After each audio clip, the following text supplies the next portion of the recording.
এই দুনিয়ার পুরো জীবনটা এটা হচ্ছে লালসাময় একটা জীবন, লোভ, মরিচিকা, মায়াজাল। এই মায়াজালে আমরা আটকে আছি, ফলে মৃত্যুর কথা আমরা ভুলে গিয়েছি। পাগলের মতো ছুটছি, আরো টাকা লাগবে, আরো খ্যাতি লাগবে, আরো যশ লাগবে, আরো দাপট লাগবে। আমার এত টাকা দিয়ে কি হবে? এত সম্পদ দিয়ে কি হবে? এত ব্যস্ততা দিয়ে কি হবে তোমার?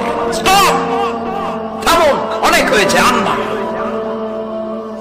থামুন, take a rest, take a breath and think about death. Think that you have to go back to your Lord. একটু বসেন না, একটু ভাবেন যে আমাকে চলে যেতে হবে, চলে যেতে হবে। এই কোলাহল, এই ব্যস্ততা, এগুলো থাকবে, থাকবো না আমি। সাইয়েদনা ওমর ফারুক বলেছেন, মুতু ক্বাবলা আন তামুতু, মরার আগে একবার মরো।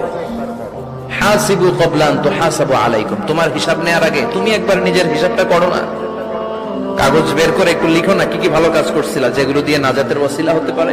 1 2 3, আর কি কি আকাম কুকাম করছো দেখো না, লিখে দেখো তোমার অবস্থাটা কি।